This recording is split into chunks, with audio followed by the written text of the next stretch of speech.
웨스트에그와 뉴욕의 중간쯤에는 차도와 철도가 만나 400m 정도를 나란히 달리는데 어느 황량한 지역을 피하기 위해서다. 이곳은 잿더미 계곡으로 쓰레기들이 밀과 보리처럼 자라서 산등성이와 언덕을 이루다가 마침내 기괴한 정원으로 변하는 환상적인 농장이다. 여기에서 재는 집과 굴뚝, 그리고 굴뚝에서 피어오르는 연기 모양을 하고 있다가 마침내 회색빛 인간의 형상으로 나타나 뿌연 공기 속에서 희미하게 움직이다가 땅바닥으로 꺼져내린다. 잿빛 차량들은 일렬로 늘어서 앞이 잘 보이지도 않는 길을 따라 기어가다가 소름 끼치는 소리를 내며 갑자기 멈춰선다. 그러면 회색빛의 인간들이 삽을 들고 몰려와 자욱한 먼지와 뿌연 구름을 만들며 시야에서 사람들의 흔적을 완전히 지워버린다. 잿빛 땅과 끝없이 요동치는 먼지더미 위로 시선을 옮기면 닥터 TJ 에클버그의 큰 눈이 보인다. 푸르고 거대한 에클버그의 눈은 망막의 높이만 90cm에 이른다. 얼굴 없는 큰 눈동자가 노란 안경을 쓰고 마을을 내려다보고 있다. 어느 익살맞은 안과 의사가 돈을 벌려고 설치한 것 같다. 그러나 그 뒤로는 자기가 눈이 안 보이게 되어 방치해 두었거나 아니면 광고판을 잊어버리고 떠난 모양이다. 오랜 세월 햇빛과 비바람에 시달리고 페인트 칠도 벗겨져서 바래고 낡았지만 두 눈만은 살아있는 것처럼 장엄한 골짜기를 응시하고 있었다. 골짜기 한편으로는 작고 지저분한 강이 흐르고 있었다. 화물선을 통과시키기 위해 도계교가 올라갈 때마다 멈춰선 기차 안의 승객들은 30분가량은 주변의 음침한 풍경을 바라볼 수밖에 없었다. 그렇지 않아도 언제나 최소한 1분은 정차하기 마련인데 바로 그 때문에 나는 그곳에서 처음 톰의 여자를 만날 수 있었다. 톰에게 여자가 있다는 사실은 알만한 사람은 다 아는 일이었다. 톰은 사람 많은 카페에 여자와 함께 나타나서는 여자를 혼자 테이블에 버려둔 채 지인들과 이야기를 나누곤 했다. 사람들은 그런 톰을 아주 못마땅하게 여겼다. 사실 나는 어떤 여자인지 궁금하긴 했지만 만나고 싶은 생각은 없었다. 그런데 결국 만나고 말았다. 어느 일요일 오후 톰과 함께 기차로 뉴욕에 가던 중이었는데 기차가 잿더미 골짜기에서 잠시 멈추자 내 팔을 붙잡고 강제로 기차에서 끌어내렸다. 여기서 내리자고. 애인을 보여주고 싶어. 톰은 고집을 부렸다. 우리는 철로 옆 석회를 바른 담장을 넘어 닥터 에클버그의 시선을 받으며 90m쯤 뒤쪽으로 걸어갔다. 황무지 끝에 자리 잡은 노란 벽돌 건물만이 눈에 띄었다. 그런대로 번화가인 것 같았다. 건물 안에는 상점이 3군데 있었는데 하나는 세입자를 찾는 중이었고 또 하나는 24시간 식당으로 쓰레기가 널린 골목과 맞닿아 있었다. 마지막 상점은 자동차 정비소로 자동차 수리 및 매매 조지 윌슨이라는 간판이 붙어 있었다. 나는 톰을 따라 정비소 안으로 들어갔다. 장사가 잘 안 되는지 정비소는 초라하고 썰렁했다. 어두침침한 구석에 포드 한 대만이 먼지를 뒤집어 쓴 채 처박혀 있었다. 순간 이 칙칙한 정비소는 눈가림이고 위층에는 호화롭고 퇴폐적인 아파트가 있을지도 모른다는 생각이 들었다. 바로 그때 주인이 헝겊조각에 손을 닦으며 사무실 문 앞에 나타났다. 금발의 미남이었지만 빈혈이 있는지 무기력한 표정에 생기가 없어 보였다. 우리를 보자 그의 연푸른색 눈동자에 희망의 빛이 떠올랐다. 잘 있었어 윌슨? 장사는 어때? 톰이 주인의 어깨를 툭 치며 넉살을 부렸다. 그저 그래요. 차는 언제 파실 거예요? 윌슨이 시큰둥하게 말했다. 다음 주에. 지금 수리 중이야. 무슨 수리를 그렇게 오래 해요? 그 친구 되게 뜸들이네요. 그게 아니야. 그럼 다른 곳에 팔아버릴 거야? 아니 그런 뜻이 아니고. 윌슨이 급하게 변명을 하고 말끝을 흐렸다. 톰은 초조하게 정비소 안을 두리번거렸다. 잠시 후에 계단을 내려오는 발소리가 들리더니 풍채 있는 여자가 문 앞에서 햇살을 가로막고 섰다. 30대 중반의 그녀는 다소 통통했는데 몇 안 되는 여자들에게서만 느낄 수 있는 육감적인 매력이 있었다. 물방울 무늬의 검푸른 드레스를 입은 여자는 예쁜 얼굴은 아니었지만 온 몸의 신경들이 끓어오르는 것처럼 감각적인 생기를 뿜어내고 있었다. 여자는 미소를 지으면서 남편 윌슨이 유령이라도 되는 것처럼 쓱 지나치더니 톰의 눈을 쳐다보며 악수를 했다. 그러고는 입술을 축이면서 거친 목소리로 말했다. 의자를 갖다 놔야 앉을 거 아니에요. 아, 그렇지. 윌슨은 서둘러 회색 벽에 연결되어 있는 작은 사무실로 들어갔다. 잿더미 계곡 근처의 모든 것들이 그러하듯 윌슨의 검정 옷과 머리에도 뿌연 먼지가 내려앉았고 가게 안의 모든 것들도 잿빛으로 물드는 것 같았다. 그러나 유일하게 윌슨의 부인, 바로 톰의 여자만은 그런 흔적이 전혀 없었다. 여자는 톰에게 다가갔다. 만나고 싶어. 다음 기차를 타. 톰은 열정적으로 말했다. 네. 지하 신문 가판대에서 만나. 여자는 머리를 끄덕였다. 윌슨이 의자를 들고 나타나자 여자는 톰의 곁에서 떨어졌다. 우리는 길 아래로 내려가 사람들 눈에 띄지 않게 여자를 기다렸다. 여기는 끔찍해. 톰이 애플버그를 보며 말했다. 그러네. 그 여자도 여길 뜨는 게 좋아. 남편이 반대하지 않아? 윌슨? 마누라가 뉴욕에 처제를 만나러 가는 줄 알아. 자기가 살아있는지 죽어있는지도 모르는 바보야. 이렇게 톰과 나 그리고 여자는 함께 뉴욕으로 갔다. 정확히 말하자면 함께 갔다고 하긴 어려웠다. 여자가 눈치껏 다른 칸에 탔기 때문이다. 톰도 혹시 같은 기차에 탈지도 모르는 이스트에그 사람들의 심기를 불편하게 할 생각은 없었다.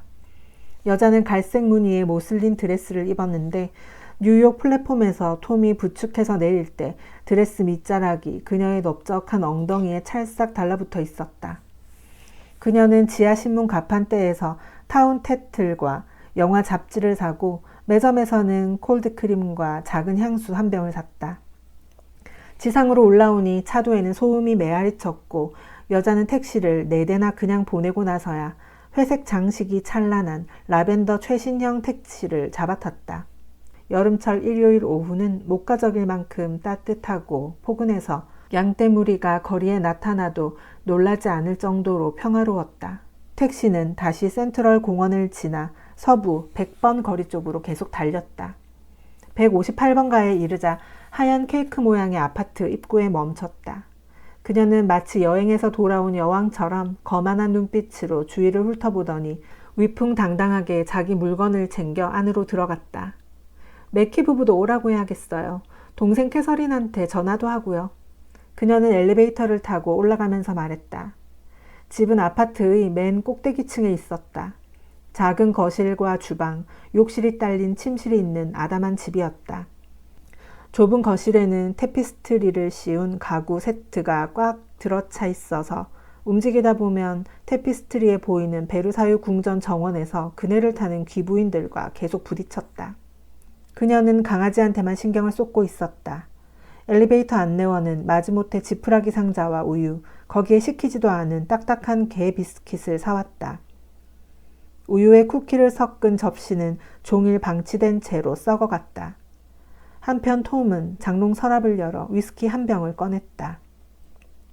나는 평생에 딱 2번 술에 취한 적이 있는데 2번째가 바로 그날이었다.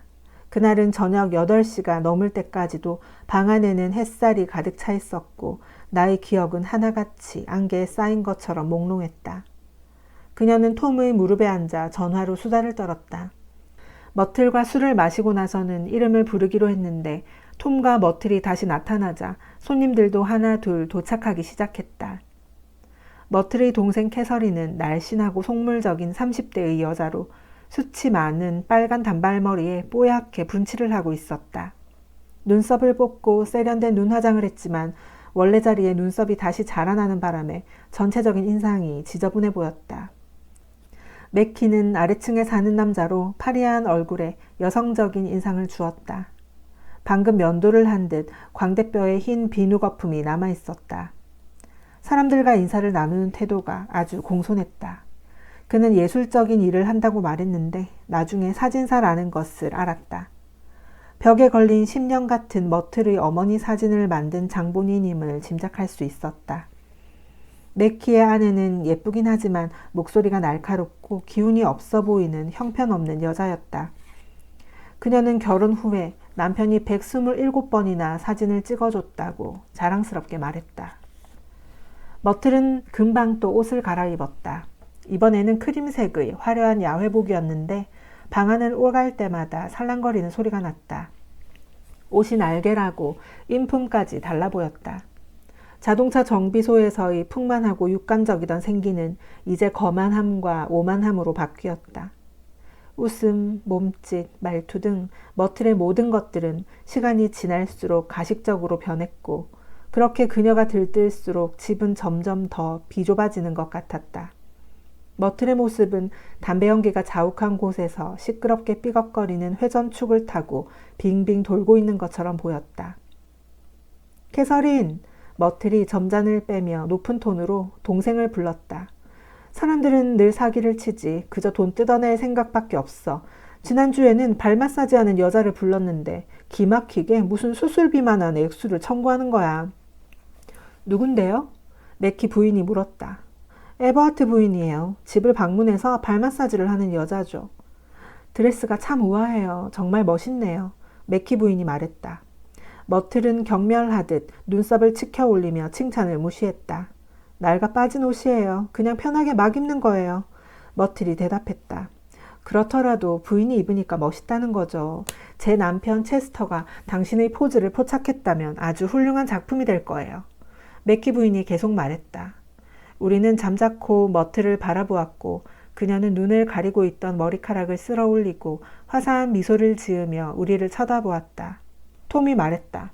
머틀, 모두 자러 간다고 말하기 전에 얼음하고 탄산수를 더 가져오지. 이미 한참 전에 얼음을 가져오라고 꼬맹이를 보냈어요. 하여간 일하는 애들은 하루 종일 잔소리를 해야 한다니까. 머틀이 눈썹을 찡그리며 하층민들의 게으름이란 구제불능이라고 투덜거렸다. 머틀은 나를 보며 멋쩍은 미소를 지었다. 그리고 강아지한테 달려가 연신 입을 맞추더니 조리사들이 기다리고 있어서 가봐야 한다는 듯이 부엌으로 들어갔다. 내 옆에는 머틀의 동생 캐서린이 앉아 있었다. 당신도 롱아일랜드에 사세요? 캐서린이 물었다. 네, 웨스트에그에 살아요. 그래요? 한 달 전에 개츠비의 집에서 열린 파티에 갔었는데 혹시 아세요? 네, 바로 옆집에 살고 있어요. 그런데요, 개츠비가 빌헬름 황제의 조카라든가 사촌이라고 하던데요. 그 돈도 다 거기서 나온다면서요? 정말요? 캐서린은 고개를 끄덕였다. 난 무서워요. 개츠비와 엮이는 건 싫거든요. 개츠비에 대해 뭔가 흥미로운 정보를 들으려는데 맥키 부인이 갑자기 캐서린을 가리키며 떠드는 바람에 이야기가 끊기고 말았다. 여보, 캐서린이라면 작품이 될 것 같아요. 맥키 부인이 떠들어댔다. 그러나 맥키는 귀찮다는 듯이 고개만 끄덕이고 이내 톰에게 시선을 돌렸다. 할 수만 있다면 롱아일랜드에서 좀 더 일을 했으면 좋겠어요.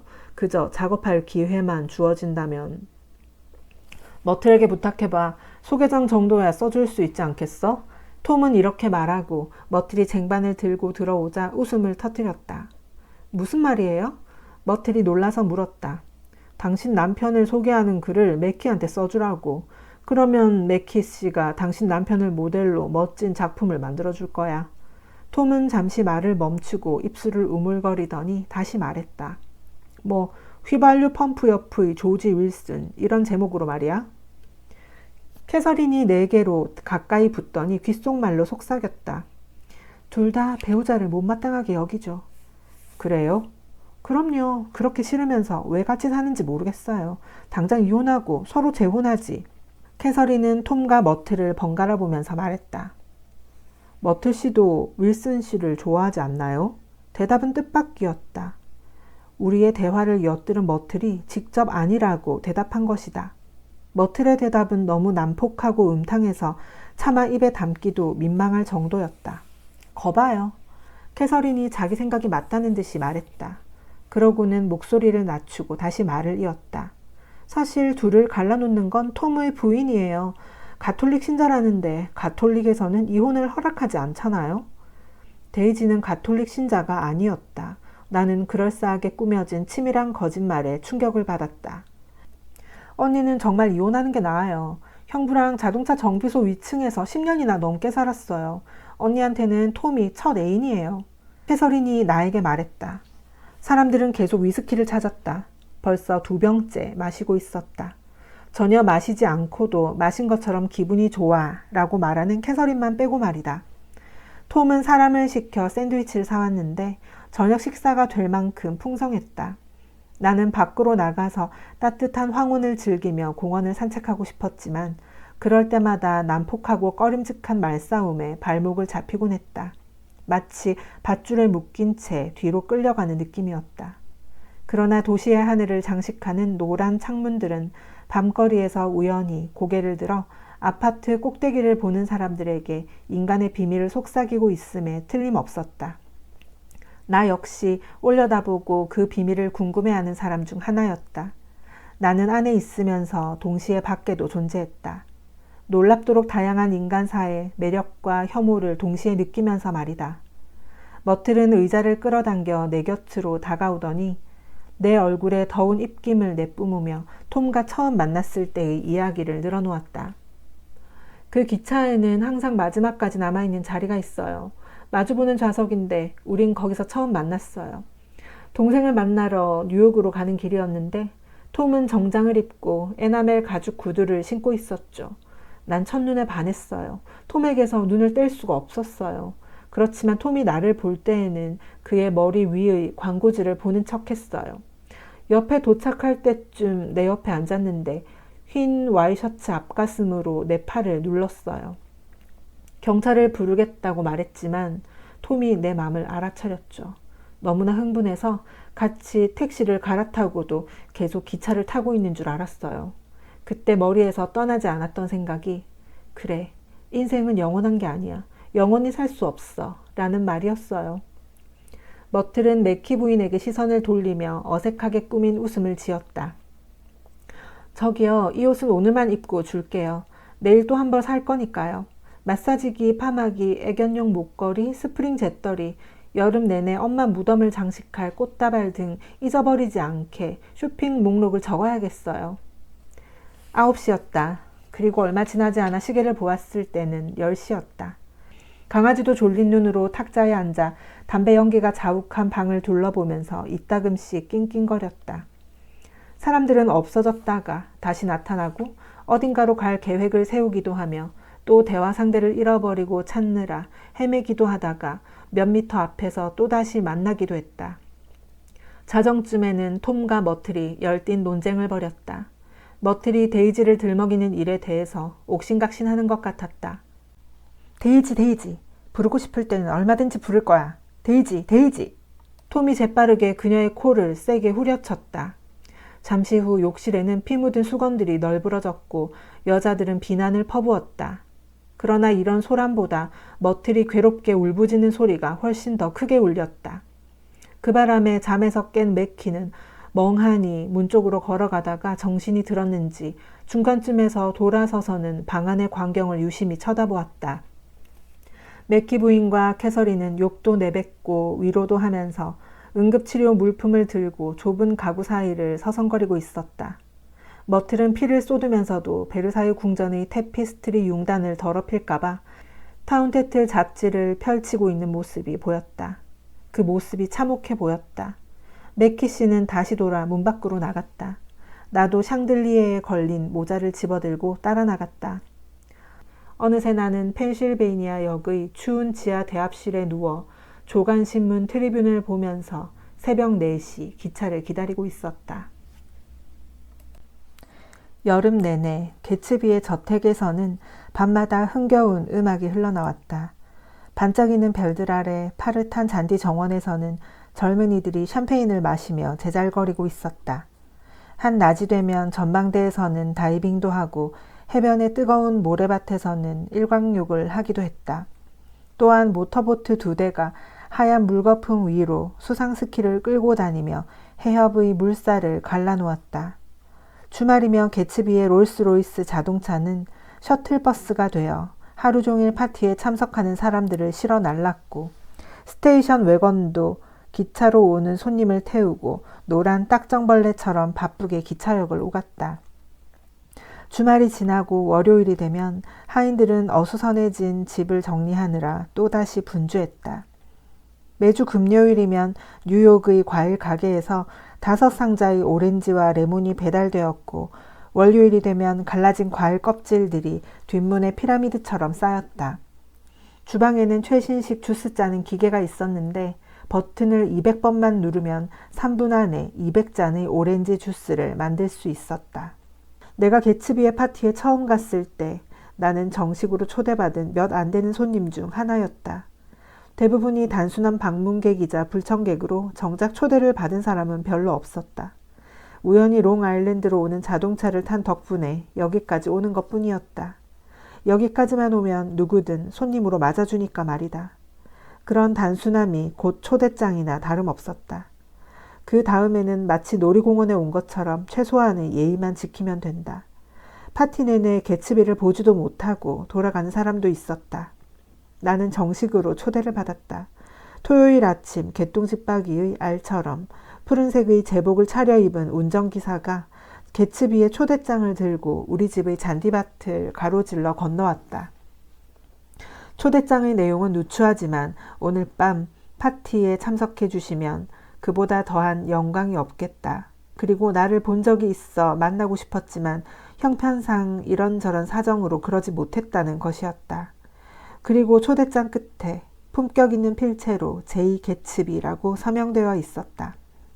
저녁 7시가 조금 지나서 나는 흰 플란넬 양복을 차려입고 개츠비 저택의 정원으로 들어갔다. 얼굴도 모르는 낯선 사람들 틈에서 어색하게 어슬렁거렸다. 가끔은 출근 기차 안에서 본 적이 있는 얼굴도 있었다. 젊은 영국인들도 꽤 많이 보였는데 다들 번듯하게 잘 차려입었지만 어딘지 모르게 굶주린 듯한 표정으로 미국인 부자들과 점잖게 이야기를 나누고 있었다. 미국인 부자들을 상대로 증권이나 보험, 자동차 등을 팔고 있는 것 같았다. 부자들에게는 눈먼 돈이 남아있고 말만 잘하면 그 돈이 자기 수중으로 넘어올 수 있다고 믿는 것 같았다. 나는 저택에 도착하자마자 개츠비를 찾으려고 두리번거렸다. 몇몇 사람에게 개츠비가 어디 있느냐고 물어봤지만 놀란 얼굴로 날 빤히 쳐다만 볼 뿐 그의 소재에 대해서는 아는 바가 없다고 무심하게 대답했다. 하는 수 없이 칵테일 테이블로 자리를 옮겼다. 그 넓은 정원에서 그나마 혼자 있기 무색하지 않은 곳은 거기밖에 없었다. 분위기가 너무 어색해서 술이나 마셔야겠다고 생각하던 차에 조던 베이커가 보였다. 베이커는 집에서 나와 대리석 계단 꼭대기에 서서 몸을 뒤로 젖힌 채 거만하면서도 재미있다는 표정으로 정원을 내려다보고 있었다. 나는 스쳐가는 사람들과 인사라도 나누려면 누군가와 함께 있어야 된다는 것을 깨달았다. 안녕하십니까? 나는 베이커에게 다가가면서 크게 외쳤다. 내가 생각해도 너무 어색했다. 오실 줄 알았어요. 바로 옆집에 산다는 말을 기억하고 있었거든요. 베이커는 딴 생각을 하는지 멍한 표정으로 대답했다. 속내를 읽었는지 베이커는 나를 잘 돌봐주겠다고 약속이라도 하듯 불쑥 내 손을 잡고는 계단 아래 노란색의 드레스를 입고 서 있는 두 여자의 말에 귀를 기울였다. 안녕하세요. 두 여자는 동시에 베이커에게 인사를 했다. 지난번 경기에서 우승을 못해서 유감이에요. 베이커는 지난주 경기에서 준우승에 머물렀다. 당신은 우리를 모르겠지만 우린 당신을 잘 알아요. 한 달 전에 여기서 당신을 봤거든요.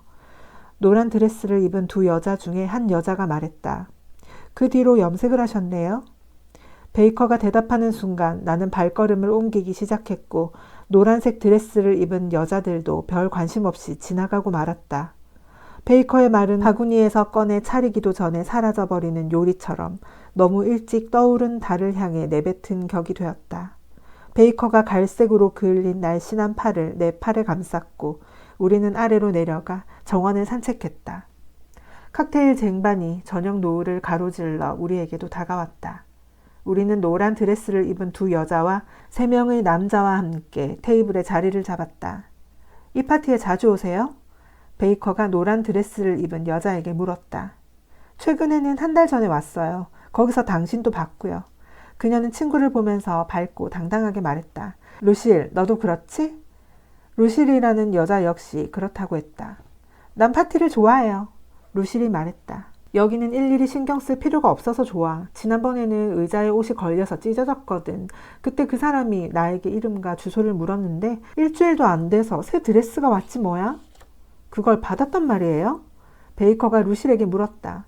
물론이죠. 오늘 입으려고 했는데 가슴 쪽이 너무 커서 좀 줄여야 해요. 보랏빛 구슬이 달린 하늘색 드레스예요. $250나 한다고요. 지나친 호의는 좀 이상하잖아. 다른 여자가 말했다. 그 사람은 누구와도 문제가 생기는 걸 원치 않아요. 누가 그렇다는 거예요? 내가 물었다. 개츠비요. 어떤 사람이 그러는데. 노란 드레스를 입은 여자와 베이커는 비밀스러운 이야기를 하려는 듯 몸을 바짝 붙였다. 누가 그러는데 과거에 살인을 한 적이 있대요. 순간 전율이 스치면서 소름이 끼쳤다. 옆의 세 남자들도 몸을 기울이고 진지하게 귀를 기울였다. 설마 그럴 리가. 루실이 믿을 수 없다는 듯이 말했다. 그게 아니고 전쟁 중에 독일 스파이였을지도 몰라. 남자 중에 한 명이 고개를 끄덕였다. 개츠비에 대해서라면 모르는 게 없다고 큰소리치는 사람한테 들었어. 독일에서 같이 자란 친구래. 남자는 소문의 진원지까지 구체적으로 말했다. 아니에요. 첫 번째 여자가 반박했다. 그럴 리가 없어요. 개츠비는 전쟁 중에 미군이었다고요. 우리가 자기 말을 믿는 표정을 보이자 그녀는 몸을 더 앞으로 내밀었다. 개츠비가 혼자 있을 때 아무도 몰래 그의 표정을 보세요. 사람을 죽이고도 남는다니까요. 그녀는 인상을 찌푸리며 몸을 부르르 떨었다.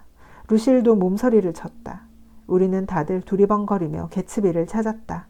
남의 이야기에 관심이 없는 사람들조차도 개츠비 이야기에는 흥미를 나타냈다. 그만큼 개츠비가 사람들한테 낭만적인 상상을 불러일으킨다는 증거였다. 첫 번째 저녁 식사가 나왔을 때 베이커가 따로 자리를 잡아놨다면서 나를 불렀다. 베이커의 일행이 맞은편 식탁에 둘러앉아 있었다. 베이커의 일행은 부산하게 돌아다니지 않고 고지식하고 차분하게 앉아 품위를 지키고 있었다. 이 동네의 우아하고 고상한 품위를 대표하는 역할을 하면서 성실하고 정직한 상류층의 분위기를 유지하고 있었다. 말하자면 이스트에그 사람들은 겸손한 태도로 웨스트에그 사람들을 대하면서도 웨스트에그의 현란함과 화려함을 조심스럽게 경계하는 분위기였다. 그만 나가요. 여긴 너무 점잖아서 불편해요. 30분 정도 어색한 분위기에서 시간을 보내고 난 뒤 베이커가 귓속말로 속삭였다. 베이커와 나는 자리에서 일어났다. 제일 먼저 스탠드바를 둘러보았다. 사람들로 북적거렸지만 개츠비는 없었다. 계단에도 베란다에도 개츠비의 흔적은 보이지 않았다. 정원의 무대에서는 무도회가 시작되었다. 중년 남자들은 빙글빙글 원을 그리며 젊은 여자들을 무례하게 밀어내고 있었고 춤을 잘 추는 커플들은 세련된 리듬에 따라 몸을 비비꼬고 우아하게 포옹하면서 춤추고 있었다. 그리고 혼자 있는 수많은 여자들은 자유로이 춤을 추거나 오케스트라의 타악기 연주를 거들기도 했다. 밤이 깊어지자 파티의 열기는 더욱 무르익었다. 유명한 테너 가수가 이탈리아 가곡을 부르고 성악가가 재즈를 부르기도 했다. 오케스트라가 잠시 쉬자 아마추어들의 장기자랑이 벌어지기도 했다. 끊이지 않는 웃음소리가 여름밤 하늘에 울려 퍼졌다. 무대에 오른 노란 드레스 쌍둥이 아가씨들은 의상을 갖춰 입고 유치한 연극을 선보였다. 핑거볼보다 더 큰 잔에 담긴 샴페인이 돌았다. 휘영청 밝은 달이 롱아일랜드 해협에 높이 솟아올라 잔디밭의 음악 소리에 따라 가늘게 흔들리고 있었다. 나는 그때까지 베이커와 함께 있었다. 우리 또래의 남자 한 명과 별스럽지 않은 말에도 깔깔거리고 웃어대는 수다스러운 아가씨와 같은 테이블에 앉아 있었다. 샴페인을 2잔이나 마셨더니 나도 흥에 겨워 취했다. 눈앞의 풍경들이 중요하면서도 심오하게 느껴졌다. 잠시 흥겨운 분위기가 가라앉자 옆에 있던 남자가 웃으며 말을 걸었다. 어디선가 뵌 적이 있는 것 같아요. 전쟁 중에 제1사단에서 근무하지 않으셨어요? 네, 맞아요. 보병 제28연대에 있었습니다. 나는 1918년 6월까지 보병 제16연대에 있었어요. 어쩐지 낯익다 했습니다. 우리는 잠시 프랑스의 축축하고 칙칙한 작은 마을에 관한 이야기를 했다.